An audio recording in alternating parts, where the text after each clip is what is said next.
Je disais que nous allons continuer notre enseignement sur le temps de la jeunesse et le temps de la vieillesse. Donc, les deux temps, le temps de la jeunesse et le temps de la vieillesse. Donc, hier, nous avions essayé de voir le temps de la jeunesse comme étant le temps où nous étions de l'autre côté, ou en d'autres termes, en dehors de la foi, ou en d'autres termes, en dehors de Jésus. Vous comprenez? Là où nous avions encore la force et la vigueur. Ok?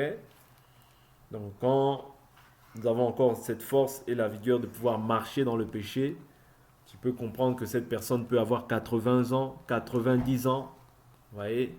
Même si cette personne-là, à la manière des hommes, est responsable, elle a des enfants, des petits-enfants, peut-être même des arrière-petits-enfants, mais selon Dieu, il est encore jeune. Pourquoi?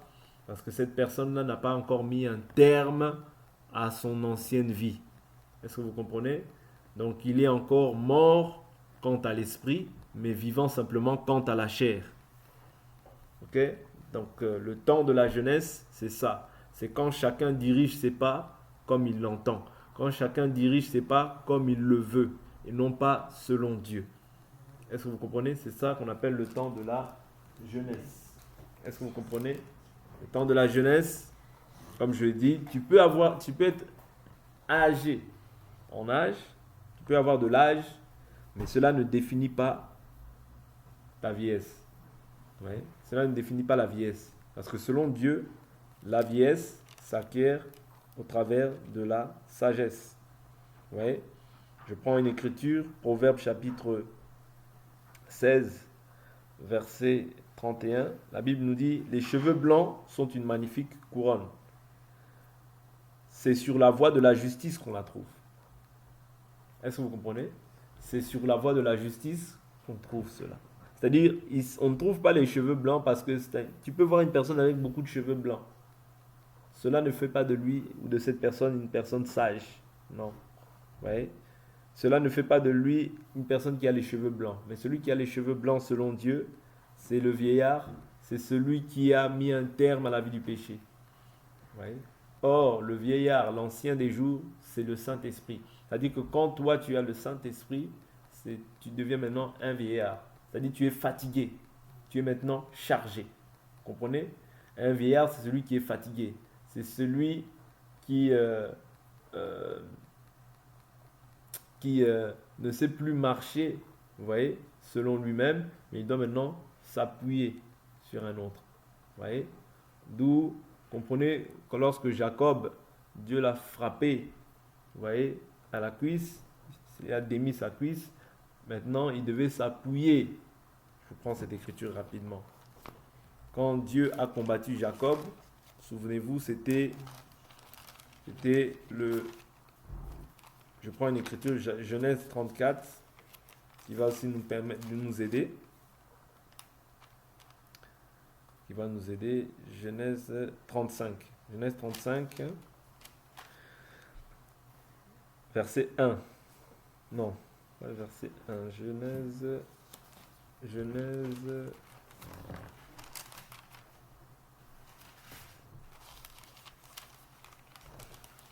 32, verset 25. Jacob resta seul avec. Alors un homme se battit avec lui jusqu'au lever de l'aurore. Voyant qu'il ne pouvait le vaincre, il le frappa à l'articulation de la hanche, et l'articulation de la hanche de Jacob se démit pendant qu'il se battait avec lui. Vous voyez? L'homme dit, laisse-moi partir car l'aurore se lève. Jacob répondit, je ne te laisserai point partir sans que tu me bénisses. L'homme lui dit, quel est ton nom? Il répondit, Jacob. L'homme reprit, Jacob ne sera plus le nom qu'on te donnera, mais Israël, car tu as lutté avec Dieu et avec les hommes, tu as été vainqueur. Jacob l'interrogeant en disant, je t'en prie, indique-moi ton nom. Il répondit, pourquoi demandes-tu mon nom? Et il le bénit là. Jacob donna à cet endroit-là le nom de Péniel, car dit-il, j'ai vu Dieu face à face et mon âme a été préservée. Vous voyez? Donc, son âme a été préservée parce qu'il a vu Dieu. C'est-à-dire que quand Dieu te combat, Dieu doit te briser. Ok? Quand Dieu te combat, Dieu doit te briser. Ouais? C'est-à-dire que quand tu combats contre Dieu, c'est-à-dire pour être agréable à Dieu, il faut que Dieu te brise d'abord. Ouais? Pourquoi? Parce que maintenant tu vas t'appuyer sur lui. Est-ce que vous comprenez? Dieu, tu ne peux pas servir Dieu si Dieu ne t'a pas brisé. Ouais? Quand tu luttes avec Dieu, Dieu doit d'abord te briser. Est-ce que vous comprenez? Voir Dieu, bien comprendre les choses de Dieu, voudrait dire que Dieu d'abord te brise. Tant que Dieu ne te brise pas, ouais, tant que Dieu ne te brise pas, tu ne peux pas être agréable au Seigneur. Ouais, c'est ça le temps de la jeunesse. Le temps de la jeunesse, tu vivais comme tu voulais. On peut prendre encore une autre écriture qui va nous permettre de comprendre davantage ce que je suis en train de vouloir ici poser comme enseignement. Le temps de la jeunesse, je prends une écriture, Ésaïe.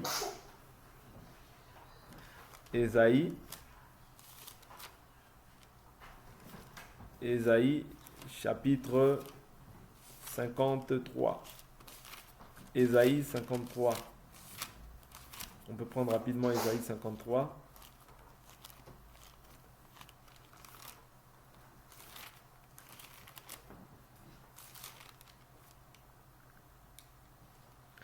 Ésaïe 53, je prends le verset 6. Nous étions tous errants, comme des brebis, chacun suivait sa propre voie. Vous voyez? C'est ça. C'est-à-dire, quand tu es errant, tu suis ta propre voie. Tu ne suis pas Dieu. Vous voyez? Quand tu es errant, tu suis ta propre voie. Tu marches comme tu veux. Vous voyez? Mais lorsque maintenant tu es fatigué et chargé, c'est alors que tu viens auprès du Seigneur, afin que lui maintenant soit à ton repos. Parce que n'oubliez pas, qu'est-ce que cherche la femme? La femme, qu'est-ce qu'elle cherche? Elle cherche du repos dans la maison de l'homme, n'est-ce pas? Vous voyez, c'est ce que Noémie avait dit à Ruth, n'est-ce pas? Va dans la maison de ton mari afin de trouver le repos. Vous voyez? C'est-à-dire dans la maison du mari, on cherche le repos. Vous voyez? Or, l'époux véritable qui nous donne le repos, c'est Christ. Vous voyez? Quand tu viens avec lui, c'est-à-dire tu viens dans le sabbat, dans le repos, parce que c'est lui qui est même le maître du sabbat, et c'est lui qui t'accorde ce repos-là. Est-ce que vous comprenez? De la charge que tu avais, c'est-à-dire lui vient te décharger de cette charge-là. Or, la charge qui pesait sur toi, c'est quoi? C'est le péché. Vous voyez?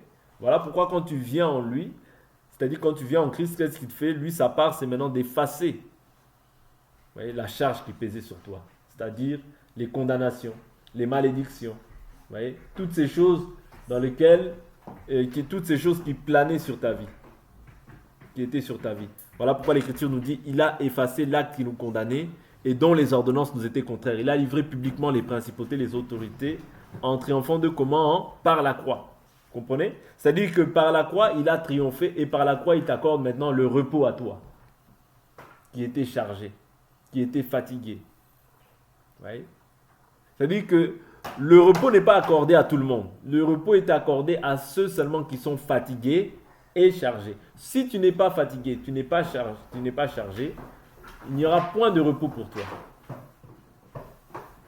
Il faut d'abord en avoir marre de la vie. Il faut avoir de la haine pour ta propre vie. Vous voyez? Parce que Jésus dit quoi? Si quelqu'un veut me suivre, qui ne haït, et celui qui ne haït pas. Prenons cette écriture. Prenons cette écriture, je crois que c'est Luc qui parle de ça. Luc chapitre 14, verset 26.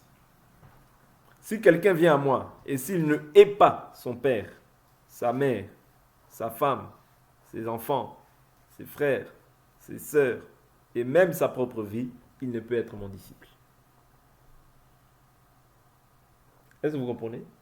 C'est-à-dire qu'il faut haïr déjà d'abord tout ça pour être le disciple de Jésus. Est-ce que tu comprends? Ce n'est pas que je dois haïr mes enfants de manière physique, non. Mais c'est-à-dire que je dois faire passer Dieu en priorité. Je prends un exemple. La femme de Job dit maudit Dieu et meurt. Oui. Mais Job, s'il aime sa femme plus que Dieu, il maudit Dieu. Est-ce que vous comprenez? Je prends un autre exemple. Élie. Élie le sacrificateur, il honore Dieu plus que ses enfants. Ouais. Dieu ramène la mort. Vous comprenez? Parce que Dieu doit avoir la première place en toute chose. C'est en cela que tu dois haïr. Ce n'est pas le fait de haïr ton enfant physiquement comme ça, non. C'est le fait de laisser toujours la première place à Dieu. Est-ce que vous comprenez? C'est très important. Sinon, tu ne peux pas être le disciple de Jésus. Et quiconque ne porte pas sa croix et ne me suit pas ne peut être mon disciple. Vous voyez? Est-ce que vous comprenez? Ouais. Donc, pour pouvoir suivre Jésus, il faut se charger de sa croix. Or, la croix, c'est les difficultés, c'est les souffrances. Mais c'est-à-dire au préalable, pour faire toutes ces choses-là, il faut au préalable que tu sois fatigué et chargé. Si tu n'es pas fatigué et chargé, vis encore dans le péché.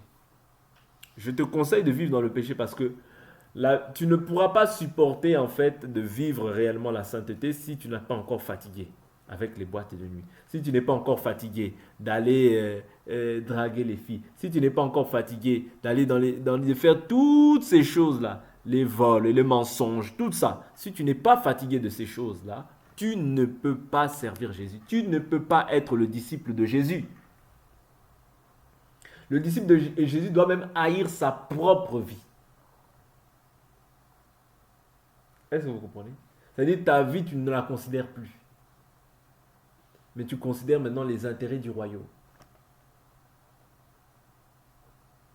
Vous voyez que l'évangile, ce n'est pas seulement « Oh, j'ai cru ». Non, ça, tout le monde peut croire de cette manière-là. Hein. Vous comprenez? C'est facile de croire « Oh, j'ai cru », mais tu gardes ta vie. En fait, tu n'as pas cru quand tu es comme ça. C'est simplement une perte de temps. Vous voyez? Oh, j'ai cru, mais tu... C'est-à-dire, on ne voit rien. Non, quand tu crois, on doit sentir, on doit voir un changement radical. Parce que la repentance, je vous dis toujours, c'est un profond regret, mais la conversion, c'est un changement d'attitude. Est-ce que vous comprenez? C'est un changement total d'attitude. Quelqu'un qui se convertit, c'est-à-dire, il est passé d'un état à un autre état. Je prends un exemple. Lorsque je prends un billet de 100 euros, que je le convertis maintenant en 100 dinars, ou bien, je ne sais pas, ça va faire combien de dinars, ou bien combien de dirhams, ou bien combien de dollars. C'est-à-dire ça change totalement. C'est-à-dire on ne voit, il n'y a plus l'euro. Vous comprenez? C'est-à-dire ça a changé carrément. Vous comprenez? Sa valeur a pris une autre. C'est-à-dire soit ça a pris une valeur plus importante, soit ça a pris une valeur moindre. Mais néanmoins, ça a changé. Vous comprenez? C'est-à-dire ce n'est plus la même personne. De la même manière, toi aussi, c'est ça que Dieu veut. Tu vois? C'est ça que Dieu veut. La Bible, Dieu nous appelle à être différents. Ne te dis pas que Dieu t'appelle à être la même personne. Tu n'as pas compris l'évangile. Non. Dieu t'appelle à être différent surtout. Si tu restes la même personne, tu ne verras pas Dieu en réalité parce que Dieu avait de la haine quand tu étais comme ça pour toi. C'est-à-dire si tu restes dans cette phase-là en te disant bon ben moi je garde ma vie, tu as le droit, c'est un choix. Mais assume aussi les conséquences. Parce que quand tu fais un choix, tu dois assumer aussi les conséquences derrière. Vous voyez? Parce qu'il y a des conséquences. La Bible nous dit chacun rendra compte de la manière dont il a vécu dans ce corps. Vous voyez? Ça, c'est Romain qui parle de ça. Chacun d'entre nous rendra compte de la manière dont il a vécu dans ce corps. D'où, de ce fait, quand tu prétends être réellement, quand tu prétends avoir passé le temps de la jeunesse, on doit voir en toi, c'est-à-dire que tu es dépassé. Quand je dis dépassé, c'est-à-dire quelqu'un qui est dépassé, quelqu'un qui est vieux, ce n'est quelqu'un qui ne vit, c'est-à-dire que ce n'est plus quelqu'un qui a la vigueur. Ok? Parce que la vieillesse a un caractère. La vieillesse a une manière d'être. Quand tu es vieux, ça dit que tu as perdu la force. La force que tu avais, c'était la force pour pouvoir faire le mal. La force que tu avais, l'empressement, le zèle que tu avais auparavant, c'était du zèle pour pouvoir voler, pour pouvoir mentir, pour pouvoir tromper, pour pouvoir usurper, pour pouvoir faire toutes ces choses-là qui n'étaient pas agréables à Dieu. Mais maintenant que tu as mis un terme à ces choses-là, c'est ça que dit à Jésus, quand tu seras vieux, on t'attachera les mains et tu iras là où tu ne voudras pas. C'est-à-dire, c'est ça le rôle du Saint-Esprit, t'emmener là où tu ne voudras pas. Le Saint-Esprit, par exemple, lorsque Jésus a été baptisé, qu'est-ce qui s'est passé? il a été emmené dans le désert pour être tenté par les animaux. Les animaux ici, ce ne sont pas des animaux physiques. Parce que la Bible nous parle de l'homme animal. L'homme animal, c'est l'homme qui est dépourvu de l'esprit. C'est l'homme qui est jeune, en réalité. Ouais. C'est-à-dire toutes ces personnes-là vont être maintenant, pour toi, un fouet. Est-ce que vous comprenez? Pour toi, un fouet. Pour toi, une persécution pour que tu puisses t'attacher davantage à Dieu. Est-ce que vous comprenez? Mais quand on te persécute et que tu ne comprends pas, tu ne comprends toujours pas. Tu dois comprendre la raison pour laquelle on te persécute. Parce que tu es appelé, c'est-à-dire quand on te persécute, tu dois t'approcher encore de Dieu. Le fait qu'on te persécute, c'est que tu es sur la bonne voie. Mais tu dois t'affectionner davantage à Dieu. Mais, n'oubliez pas, on ne peut pas te persécuter. Si on te persécute, on doit te persécuter parce que tu es dans la volonté de Dieu. Mais si on te persécute parce que tu as péché, si on te persécute parce que tu calomnies, si on te persécute parce que tu fais le mal, tu ne souffres pas selon la volonté de Dieu. La récompense pour toi, elle est qu'on te persécute parce que tu as marché selon la volonté de Dieu. Tu marches dans la justice. Quand tu marches dans la justice et que tu es persécuté pour la justice, heureux seras-tu. Est-ce que vous comprenez? C'est pas moi, on va prendre l'écriture. C'est Pierre qui dit ça. Quel mal.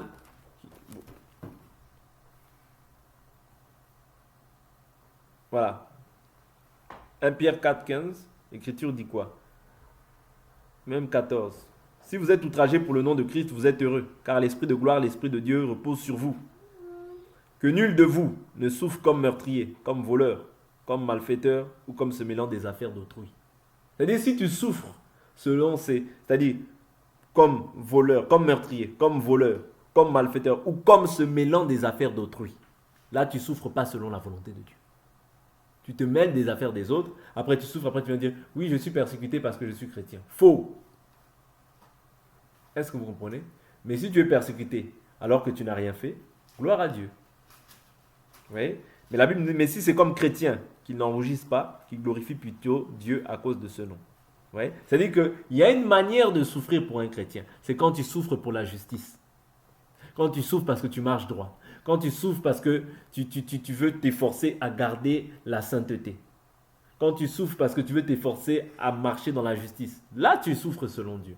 Mais si tu souffres pour avoir calomnié les gens, si tu souffres pour t'être mêlé des affaires des gens, tu ne souffres pas selon Dieu. Et tu vas prétexter, oui, ça c'est parce que je suis chrétien. Voilà pourquoi je souffre. Tu mens. Et on ne se moque pas de Dieu, ce qu'un homme sème, il le moissonne. Tu fais le mal, tu souffres pour le mal et tu dis je souffre parce que je suis chrétien. Tu te mens à toi-même. Est-ce que vous comprenez? C'est-à-dire, quand tu souffres selon Dieu, c'est-à-dire un chrétien ne souffre pas comme tout le monde. Un chrétien souffre pour la justice. Ouais. Tu marches dans la justice, on te persécute à cause de cette justice, tu es heureux. Ok? Donc ici, nous devons comprendre que quand tu souffres ainsi, tu es pleinement dans la volonté de Dieu. Et le Saint-Esprit, comme je vous dis, t'emmènera là où toi tu ne voudras pas. Dans le désert. Ouais. C'est dans le désert que tu vas passer par ce qu'on appelle aussi le baptême de feu. Les épreuves, les persécutions. Ouais. Pourquoi? C'est là que ça va faire maintenant, c'est-à-dire les épreuves, c'est le feu. Ok? C'est le feu qui va maintenant faire c'est-à-dire manifester ta véritable nature, le véritable comportement. Parce que la Bible nous dit, tout arbre, le mauvais arbre produit de mauvais fruits. Ouais. Le bon arbre produit de bons fruits. Et le mauvais arbre ne peut pas produire de bons fruits. C'est donc à leurs fruits que vous les reconnaîtrez. Ouais. C'est-à-dire que c'est par le baptême de feu, par les épreuves que tu vas traverser, que maintenant ta véritable nature va se manifester. Si tu es un bon arbre, tu vas produire le fruit attendu. Si tu es un mauvais arbre, tu vas produire la colère, la haine. Ouais, je te remets le mal que tu m'as remis. Vous voyez? Quand tu souffres ainsi, quand tu agis ainsi, tu n'es pas du tout dans la volonté de Dieu. Mais quand tu laisses la colère de Dieu agir, quand tu bénis quand on te fait le mal, là tu es dans la volonté de Dieu. Vous comprenez? Donc c'est très important de comprendre que quand tu es vieux, tu passes aussi par les persécutions. À moins que tu n'aies pas l'esprit de Christ et que tu dis non, moi je ne veux pas de cette persécution et que je veux vivre comme avant. C'est-à-dire tu gardes ta vie. Mais quand tu as compris c'est quoi la vieillesse, c'est aussi passer par la souffrance, passer par les épreuves. C'est ça qui détermine que maintenant tu as mis un terme aussi à ton ancienne vie. Est-ce que vous comprenez? C'est-à-dire que quand tu étais jeune, tu étais apprécié de tout le monde. Tout le monde t'appréciait. Pourquoi? Vous suiviez les mêmes voies.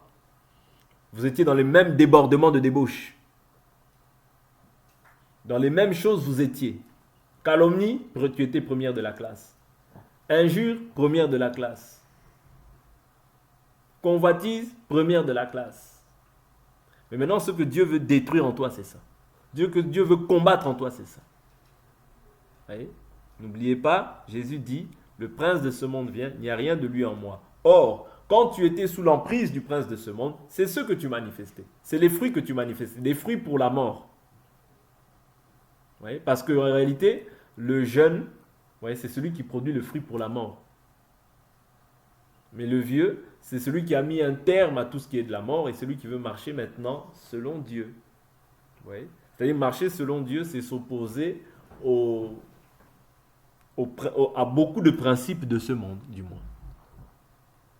Du moins tous les principes qui sont liés à la chair. Est-ce que vous comprenez? Quand tu seras vieux, un autre te conduira, tu iras là où tu ne voudras pas.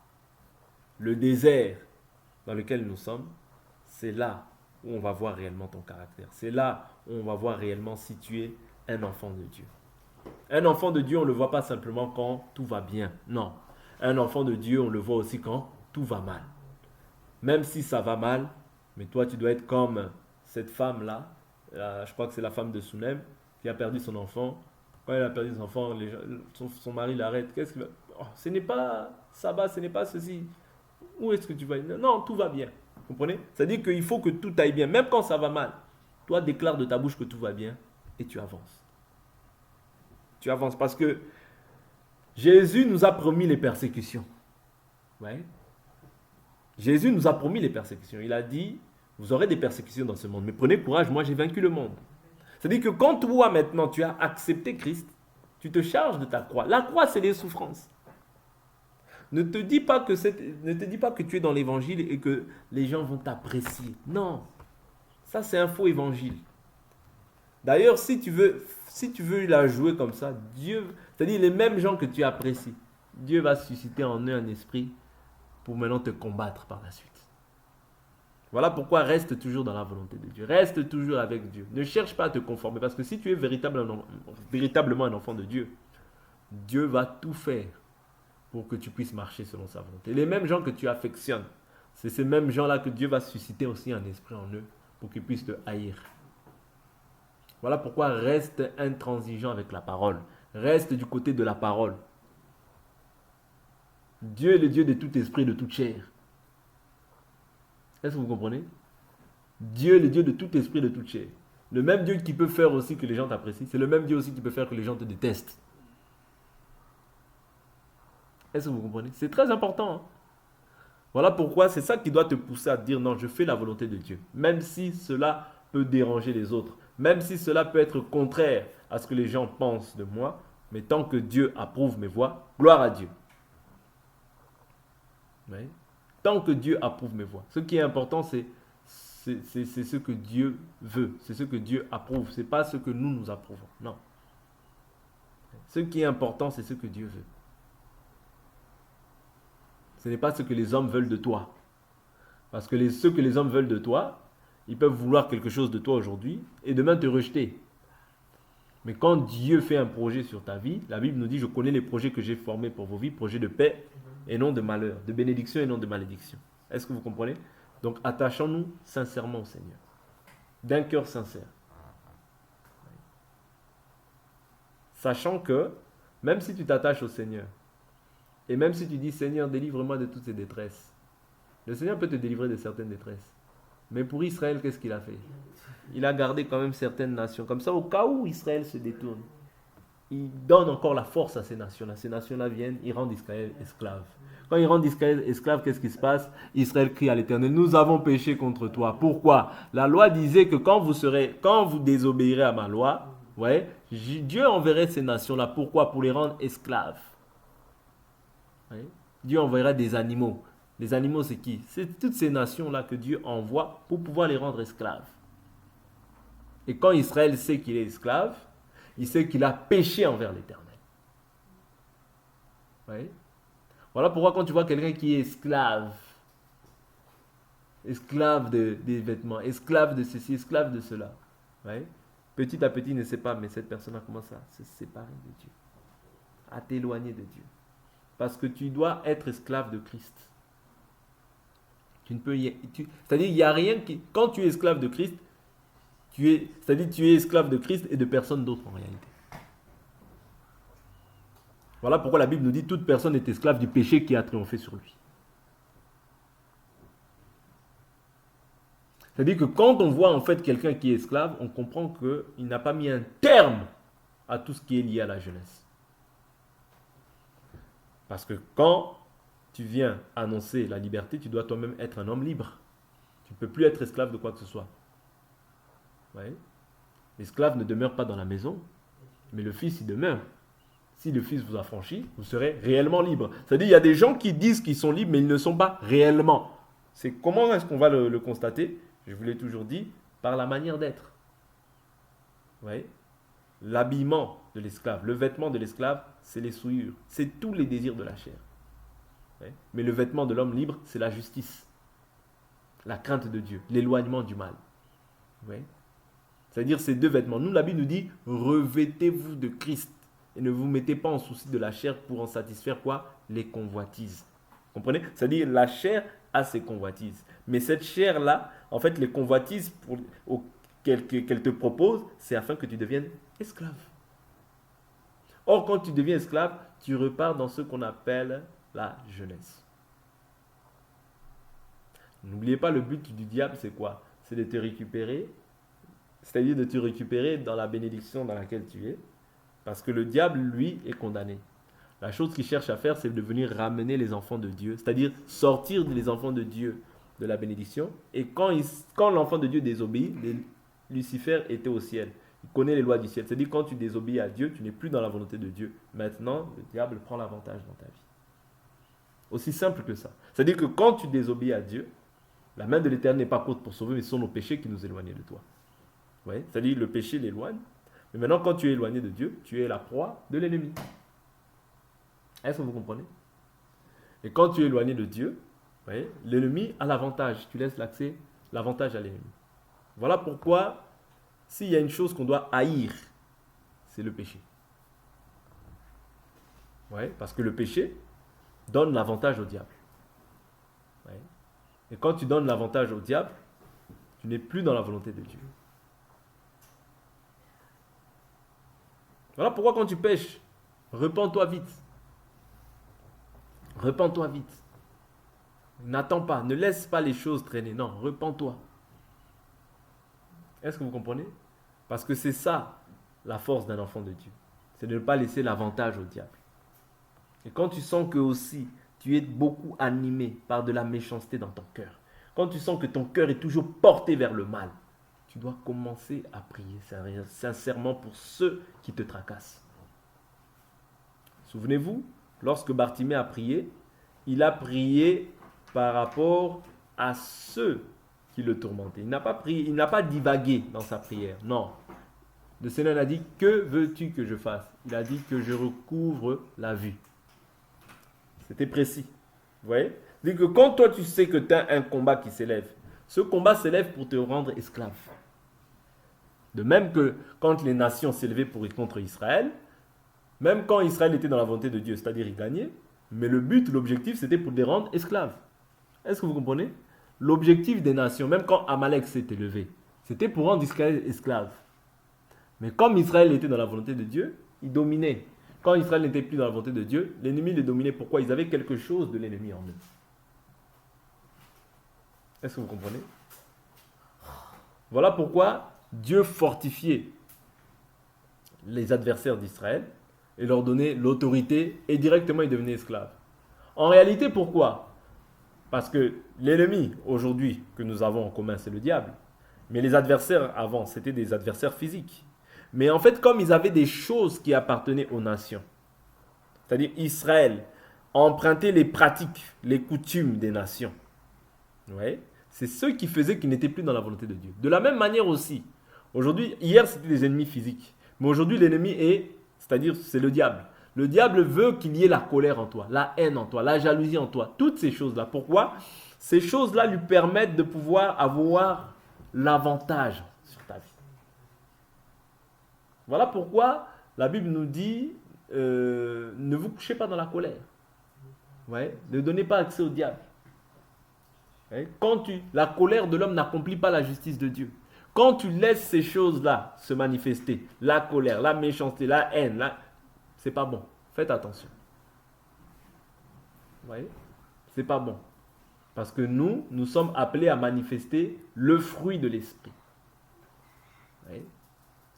Un homme libre, une femme libre, c'est quelqu'un qui doit être dans la joie. C'est quelqu'un qui doit manifester de l'amour. C'est quelqu'un qui doit être bon.